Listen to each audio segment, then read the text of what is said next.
በህይወታችሁ ውስጥ ሁሉም ነገር የጨለመበት ጊዜ አለ።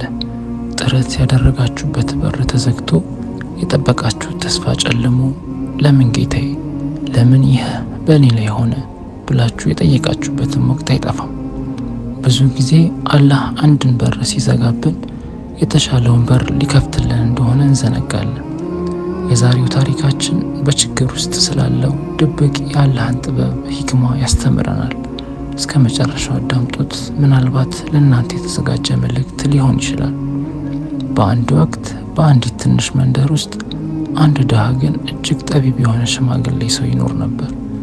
ይህ ሰው ከንብረቱ ሁሉ አንድ እጅግ የሚያምር ነጭ ፈረስ ብቻ ነበረው። ፈረሱ በጣም ውብ ከመሆኑ የተነሳ የሀገሪቱ ንጉሥ ሳይቀር በብዙ ወርቅ ሊገዛው ጠይቆት ነበር። ሽማግሌውም ግን ይህ ፈረስ ለእኔ እንደ ጓደኛዬ ነው፣ ጓደኛ ደግሞ አይሸጥም በማለት ይመልስ ነበር። አንድ ቀን ጠዋት ሽማግሌው ወደ ፈረሱ ማረፊያ ሲሄድ ፈረሱ የለም፣ ጠፍቷል። የመንደሩ ሰዎች ተሰበሰቡ። አየህ፣ በጊዜው ሸጠኸው ቢሆን ኖሮ ሀብታም ትሆን ነበር። አሁን ግን ፈረስህን አጣህ፣ በዛ ላይ ደግሞ ድሃ ሆነ ቀረህ። ይህ ትልቅ መጥፎ እድል ነው አሉት።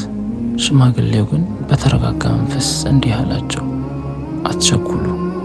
የሆነው ነገር ፈረሱ መጥፋቱ ብቻ ነው።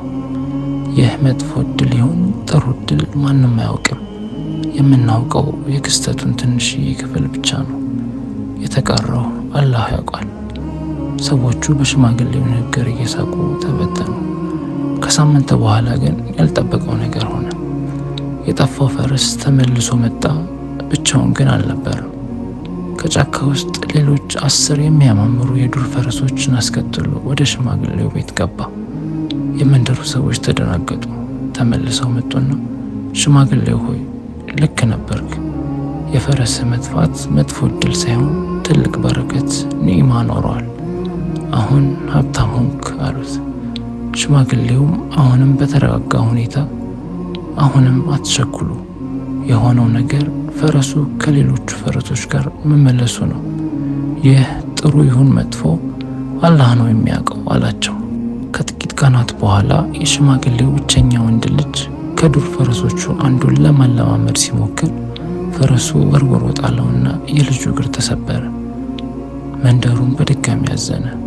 ይህ እንዴት ያለ መጥፎ እድል ነው! ብቸኛ ልጅህን እግሩን አጣ። አሁን በስተርጅና ማን ይረዳሃል አሉት። ሽማግሌውም ግን አሁንም በአላህ ስራ አትቸኩሉ፣ መልካም ነገር ይኖረዋል አለ። በማግስቱ ሀገሪቱ ወደ ጦርነት ስለገባች የንጉሱ ወታደሮች በመንደሩ ያሉትን ወጣቶች በሙሉ ለጦርነት እየመለመሉ ወሰዱ። ነገር ግን የሽማግሌውን ልጅ እግሩን በመሰበሩ ምክንያት ትተውት ሄዱ። የሌሎቹ ሰዎች ልጆች ወደ ጦርነት ሄደው አብዛኞቹ አልተመለሱም። የሽማግሌው ልጅ ግን በሰላም ከቤቱ ተቀመጠ።